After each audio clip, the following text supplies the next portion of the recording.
Hello everyone, hope you're doing well. We are back on the dev server. We're having a look at a new premium that is coming into War Thunder for the American tech tree. And it also has some interesting features about it, which make it, at least to me, really cool. I wish it wasn't a premium. This is the FR-1 Fireball, and it is a naval aircraft. It was used very much at the end of the Second World War by the Americans, and a little bit into the post-Second World War period, but it just got superseded by jets and also many other things. You may see this yellow silhouette which is happening here. This is just a bug with the premium hangar right now, so don't worry, it's not really showing anything about the vehicle, it's just in the way, and it's very annoying. There is one way of actually getting rid of it though, well, never mind, it was working before, but at least you get to see the vehicle move. So I know it's obnoxious, but there's not a lot I can actually do about it at this moment in time. So, the FR-1 Fireball. Why is it such an interesting vehicle? Well, it's not about its rank and its BR. You can actually find that the vehicle is going to be at rank 3, a battle rating 4.3, the same BR as stuff like the F6 F5N, which is already very powerful, some of the earlier P38s, and even stuff like the Bearcat, which finds itself at 4.7 nowadays, but also a 4.3 with the F4U4 Corsair. It also has a lot of other vehicles that are premiums at this BR for America. Some are event vehicles, some are just standard premiums, others are packs, and yeah, it's just a mess of different things, which I don't think the FR-1 Fireball does enough to differentiate itself with. Being a rank 3 vehicle, though, is good because of the fact that you can do dailies with it, you can do specials with it, and it will always count towards events and also battle pass challenges too. So if you want to stick it in lineups for ground or naval, then that can be a nice factor for it. So at least there's that. 4.3 is also the area for ground where they start going into rank 3 vehicles instead of rank 2s, and therefore you can run it with stuff like Shermans and things and have a good time with it. So the Fireball, why is it so special? Why is it so interesting? Well, for a very specific reason. This vehicle has a dual or multi-propulsion system, depending on how you want to look at it. It has a standard radial engine, the Wright R1820-72W in the front here, which gives it a lot of takeoff power, 1424 horsepower, and then also it has a jet engine, the General Electric J31GE3. This vehicle was made around the time where they were experimenting with dual propulsion systems and also general jet engines. There was a theory that the jet engines weren't powerful enough to be able to just be used and also too unreliable to just be used on vehicles, so therefore you would want a multi-set approach.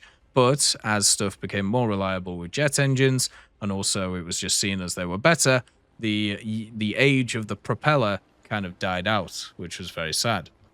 What you can also see with this vehicle is it has access to some 50 cals. These are 12.7mm M2 Brownings, and since it is a late war vehicle, it does get the really nice belts, so it gets the tracers with the APITs, and also you get a lot of ammo with them.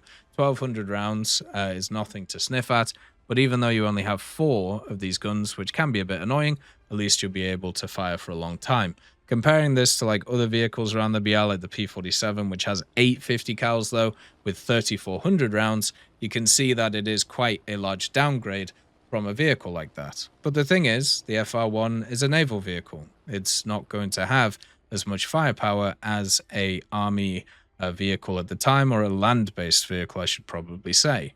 What it does get though is access to some interesting armaments. First of all, you have the 50 cals, but then also you have the 2 different drop tanks, which is something you don't always see on vehicles. You have the slightly larger ones, then you have the slightly smaller ones, but also you get some HVARs. You can only bring 4 of them though, so 2 on each wing, and then you get access to 1000-pounders, which you can bring along, or you could get the magnetic mines, the 1000-pound ones, which have way more TNT equivalent compared to the standard 1000-pounders, so it's usually better to actually take the mines over them. You also can get some 500-pounders if you're worried about how much stress it's kind of putting on the airframe, but it shouldn't really be a huge deal, especially since in the areas you'll be taking these types of stuff, such as in areas such as ground and also naval, you spawn in the air, so it's not too much of a huge issue.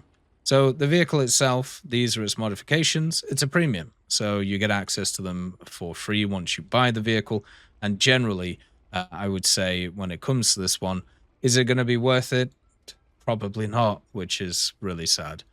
I feel like this is going to be one of those that's going to be forgotten about, even though it is unique and even though it is interesting. And they'll probably add some camos to it, even though it didn't last very long in terms of its service life.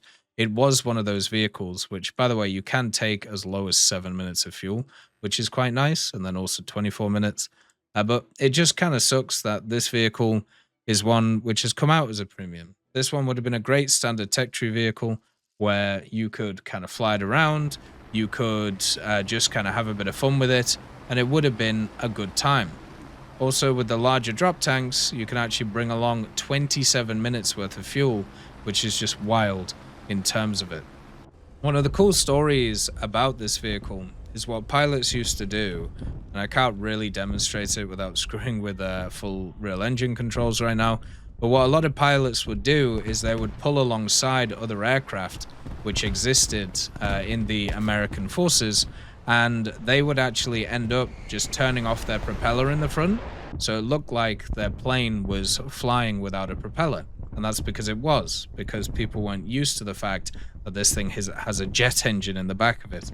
And what that actually ended up meaning was that people just kind of got spooked by it. People used to have a bit of fun with it while going around. Now, one of the issues that this vehicle had as well is unreliability issues, which is one of the problems with a lot of these kind of earlier technologies that you end up with in the world.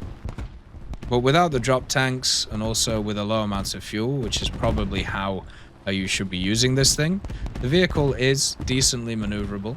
You are able to push around the air at a good click, and maybe with that extra engine power, you'll be able to sustain speed a little bit better compared to some of the vehicles that you're going to fight. The firepower, I think, will let people down.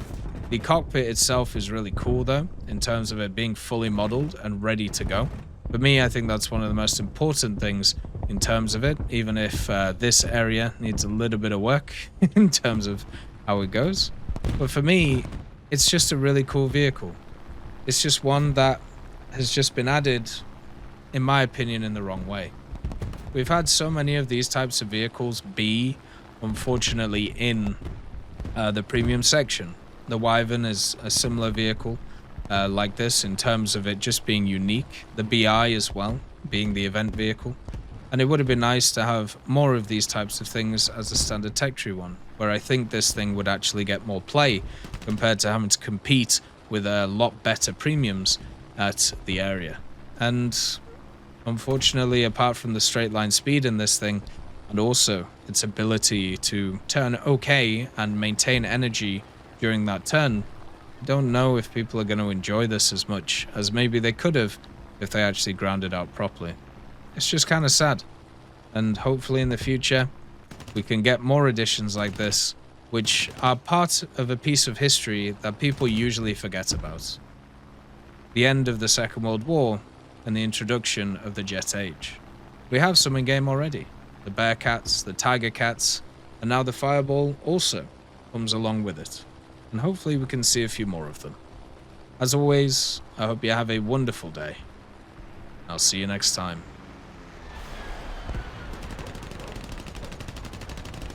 I'd just like to thank GMG Smiley, CD Beans, Chieftain Mike, EMN3 Galaxy, Tulio Pontecorvo, Brendan Quinn, Carrion Crow, Gus Irenicus, Pyman, Wartinder, Teddy, Daniel Stanton, Martinez, B. Young, Ozzy Panzer, Alan Hacker, Liam Shear, Opium Prime, Lafouche, Sem, Aslan, Uncle Bean, and Derek R.